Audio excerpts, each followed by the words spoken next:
going on, everybody? It's your guy Realistic here, and I'm doing another tutorial for soundoracle.net. And in this video, I'm going to show you basic mastering tools, what you need to get started.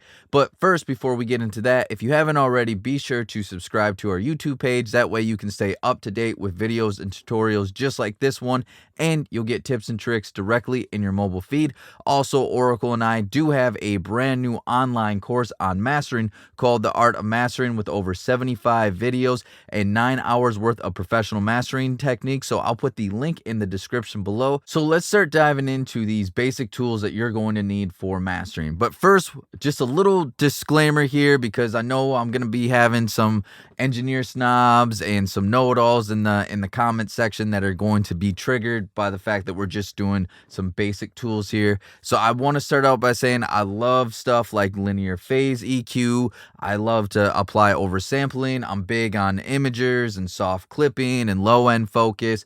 All of that I'm big fans of, but I wanted to do a quick tutorial on just some basic stuff that you need, you know, the bare essentials. If anybody's interested in learning how to master or better their skills at mastering, at least they know what they absolutely need to start out with, and also to show them that more than likely they already have the tools. And I always want to let people know that, you know, you don't need to have tons of, you know, thousands and thousands of dollars worth of analog gear and thousands of dollars worth of plugins. I do think that analog gear does sound nice and does make a difference, but I don't think that needs to be your entry level to master records. So now with that being out there, we can start to dive in, and hopefully now that we know that, people won't be triggered by the fact that we're just doing some basic stuff here. So the three things that I think that the bare essentials that I think that you need to have when it comes to mastering, right? These are the basic tools that I think that you're going to need to have.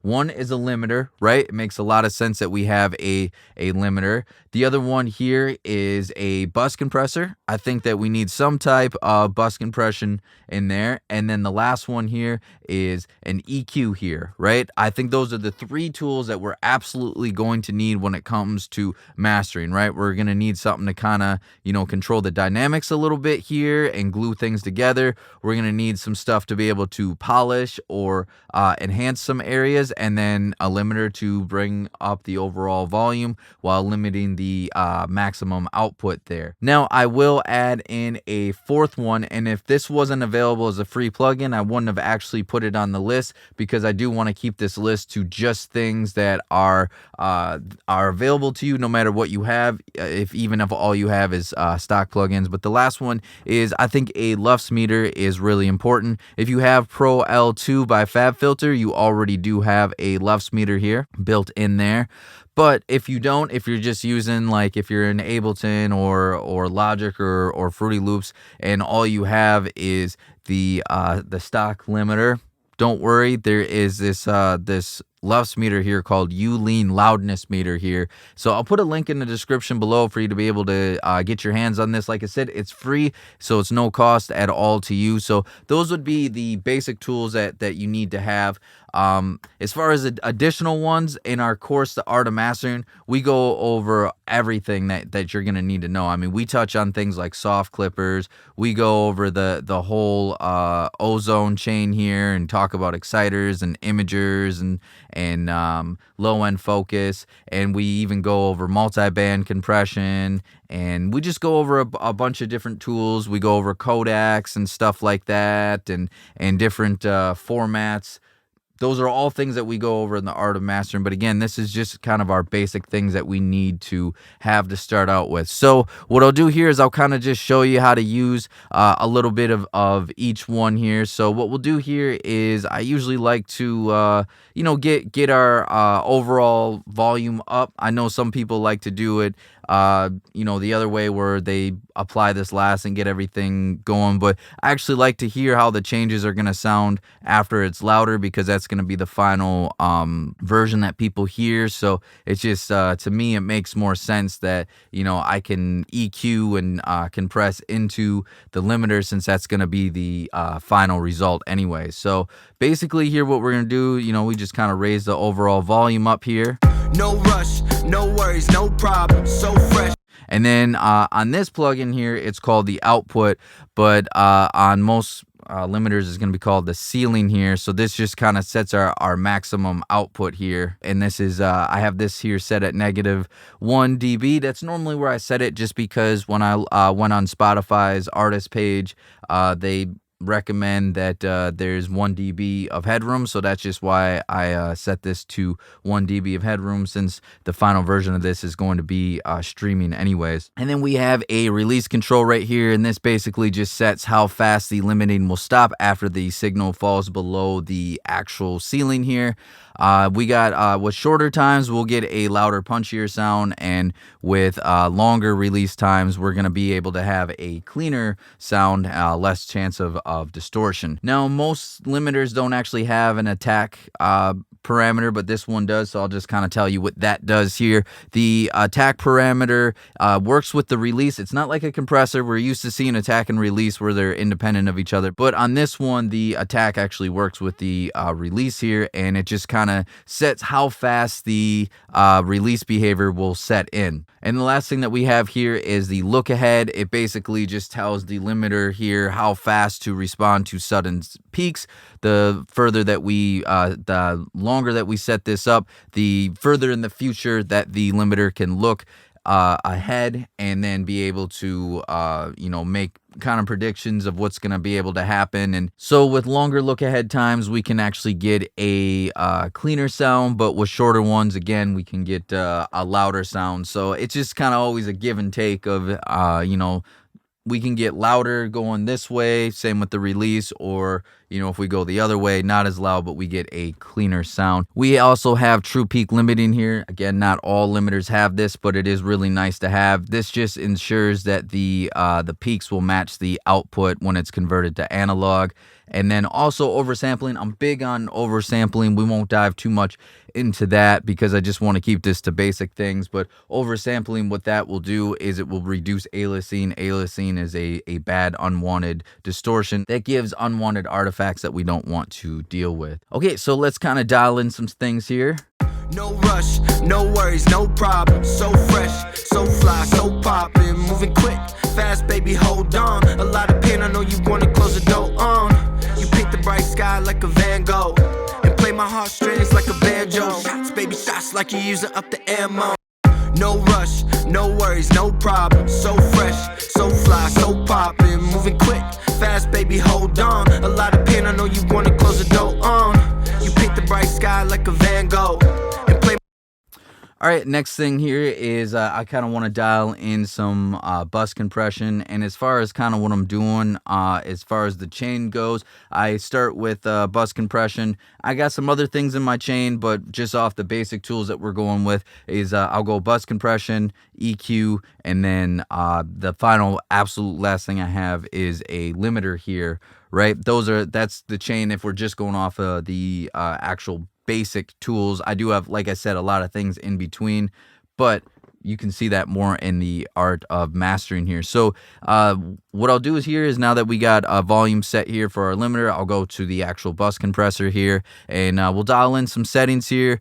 Some important things to kind of notice here is when it comes to bus compression, I like to do a slower attack time. That way it doesn't hurt the transients. If we do too fast of an attack time, we can risk damaging the transients. Faster attack times, I think that's better on individual tracks when we're actually mixing, like a vocal or a bass line or something like that. But as far as the overall track, we have things that we have to take into account, like drums and other things like that. So I don't want to risk damaging the transients there. So I'm going to go with a slower attack time. And then release time, I usually do a medium release time on that. I don't want to go too slow to where I'm over compressing and the compression is lasting too long, and I don't want to go too fast to where we start to feel a pumping feeling. So I'm going to set that to medium here. And then ratio, usually, again, when it comes to mastering, I usually do 2:1. If I was going to do an individual vocal, I would choose a completely different setting. But for this one, I'm going to choose 2:1. And basically, the ratio is just going to tell it,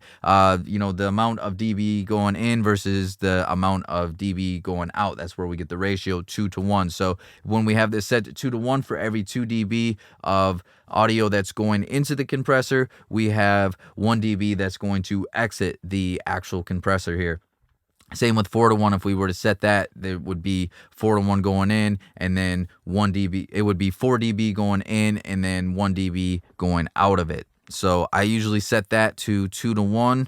And then the other thing too here is we got a little sidechain filter, which I'm really big on. And this right here will just tell the compressor to ignore these low end frequencies. Sometimes low ends like 808s and kick drums, it can be really powerful. And maybe we don't want those to impact the compressor because we don't want that to trigger the compressor and start compressing down. So I usually like to set that somewhere between 60 and 80. So for this one, we'll kind of meet in the middle right there. And then the last thing here is we got our makeup gain. And so when we're compressing, we're kind of, compressing the signal down. So this allows us to make up the gain that we lost through compression. So actually, let's dial in some settings. I'll set this back to where this stuff was, and then we'll kind of dial this in as we're listening. No rush, no worries, no problem. So fresh, so fly, so poppin', moving quick, fast, baby, hold on. A lot of pain, I know you wanna close the door on. You paint the bright sky like a Van Gogh, and play my heartstrings like a banjo. Shots, baby. And then as far as the threshold here, all I'm doing here is just kind of setting it to I get an average of 2 to 3 dB of gain reduction. Again, this is mastering. We've had a chance during the mixing process, or the engineer at least had a chance during the mixing process to go crazy with the compression. So when we're doing on our master channel, we want to do a lighter compression. There's really no need to start doing things like -4, -6 dB of gain reduction on a master channel. That's definitely way too much. So we got that set here. And then as far as EQ here, what we'll do is we'll just kind of clean some things up. We don't want to overdo it, right? We don't want to do things where, like, let's say we have to boost by 5 dB and then, cut by like 6 dB or something like that. That's too much. If you do feel the need to do that, if you're the one that mixed it, maybe go back to the mix and address those issues that you're hearing on the individual channels. Or if not, feel free to reach out to the mix engineer. If you're just hired on to do the master, reach out to them, let them know some of the issues that you're running into, and if they could adjust that, because you definitely don't want to be overdoing too many of your cuts or boosts. As far as if you do got to reach out to an engineer and something like that, if you're concerned about hurting their ego or offending them or something, one of the ways I always like to put it is I always like to say, hey man, working on mastering the mix right now. Mix sounds great. I just noticed that once I applied a limiter on it, this is sticking out a little bit more than we originally thought it was in the mix. These things are tricky. It's kind of hard to predict sometimes when you put a limiter on. Sometimes things kind of pop out a little bit more than we thought. And then I just kind of let them know after that what it is, if we could turn it down. That way, it's a good way so they don't feel defensive or that you're attacking their mix or saying it's a bad mix. You're just letting them know, hey, now that a limiter's applied, we're hearing some different results. So again, if you do hear anything to where you feel like you need to do these drastic cuts like that, always suggest just kind of going back to the mix and fixing that. And another thing I do is, I don't know if you can do this on the stock EQs, but just in case you have this EQ or something else that allows you to do that, I always set, when it comes to mastering, I always set the graph to be 6 dB. You can do like 30 dB.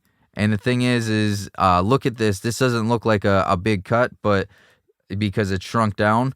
But that's already almost 3 dB that we're cutting. So what I like to do here is I like to set the graph to 6 dB. That way, when I do pull down, this looks like a huge cut. We're not even at a dB. That way, it just kind of prepares my brain mentally to just do subtle cuts and stuff like that. And that's kind of the big thing I want to show you with EQs when we're mastering, is we want to do subtle cuts here, right? Or subtle boost, either one, whatever we're doing. We just want to kind of do little subtle ones to kind of go in there and make some changes.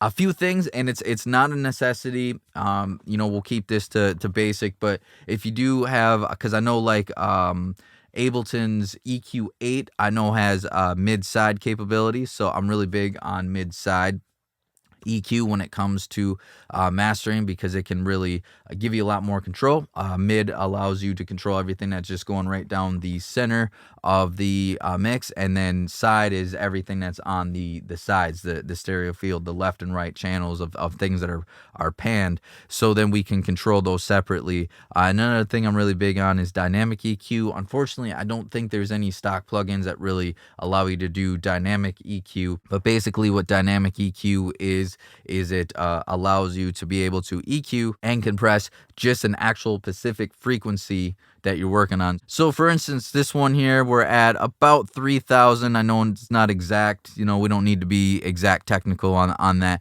but we're at about 3,000. So with dynamic EQs, not only are we going to attenuate at this area here, but we're also going to be able to compress just this frequency down. So this isn't going to compress the whole spectrum, right? This is only just going to compress down this actual specific frequency that we're working on there. But again, with this being basic mastering tips here, if you don't have access to a dynamic EQ, don't let that discourage you to not at least learn how to start mastering and practice and get your feet wet. Eventually, though, I think a dynamic EQ is a really useful thing when it comes to mastering and mixing as well. So what we'll do here is we'll just kind of polish some things up here. No rush, no worries, no problem. So fresh, so fly, so poppin'. Close the door on. You paint the bright sky like a Van Gogh and play my heartstrings like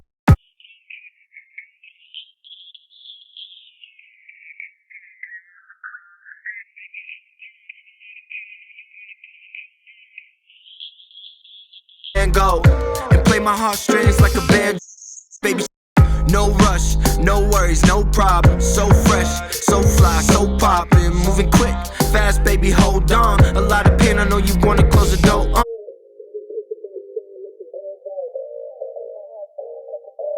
It's baby shots like you used. No rush, no worries.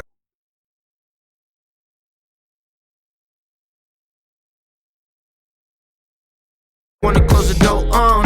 You paint the bright sky like a Van Gogh and play my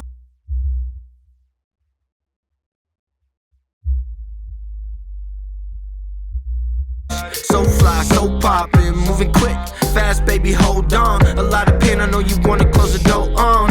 You paint the bright sky like a Van Gogh and play my heartstrings like a banjo. Shots, baby.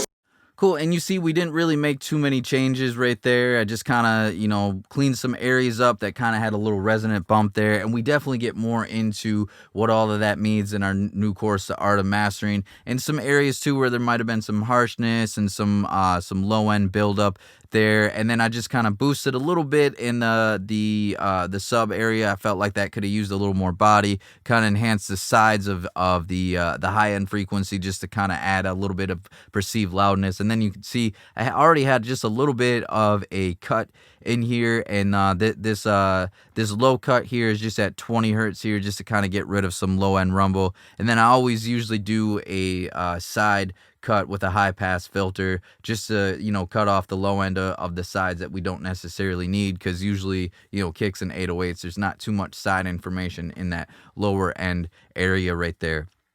So yeah, these are just kind of like the basic things that you're going to need when it comes to mastering, just kind of the basic tools. Again, they are bus compression, EQ, and a limiter, and then also to just some type of LUFS meters just to be able to measure the actual overall loudness. LUF stands for loudness unit full scales, and these loudness units here are used to be able to really help you with the perceived volume. They do a much better job to be able to tell you the overall perceived volume than a VU or an RMS meter will do.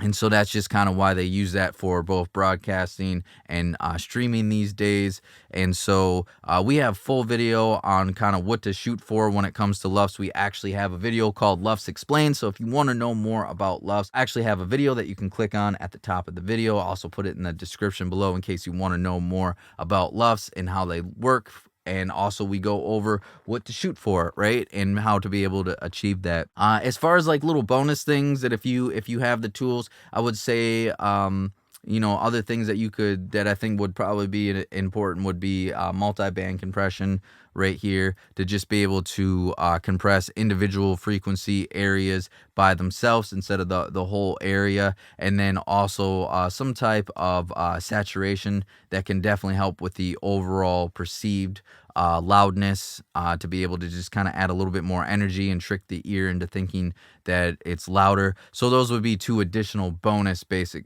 tools. But yeah, these are some basic tools that I think that if you have these, you'll be able to get in there and start mastering and be able to get a great sounding master if you know how they work. And that's always another thing that I encourage people: if you don't have the money to go and buy fancy plugins or gear, you're already going to have, if you have a DAW, you're going to have stock plugins. The most powerful thing that you can do is learn how to use every single one of these things. Learn how an EQ works, learn how a compressor works, learn how a limiter works. And I promise you, if you know how those things work and you really know what to listen for and you know how to execute, no matter what your tools are, you're going to be able to beat anybody that has a bunch of tools but doesn't know what they're doing. So it's always good to know what the tools are. And also too, if you're interested, we do have a video on YouTube. I'll put it right at the top here and a link in the description below. But it's 5 things that I do on every single master, and you don't need any tools to be able to do that. It's just basically, how to critically listen and analyze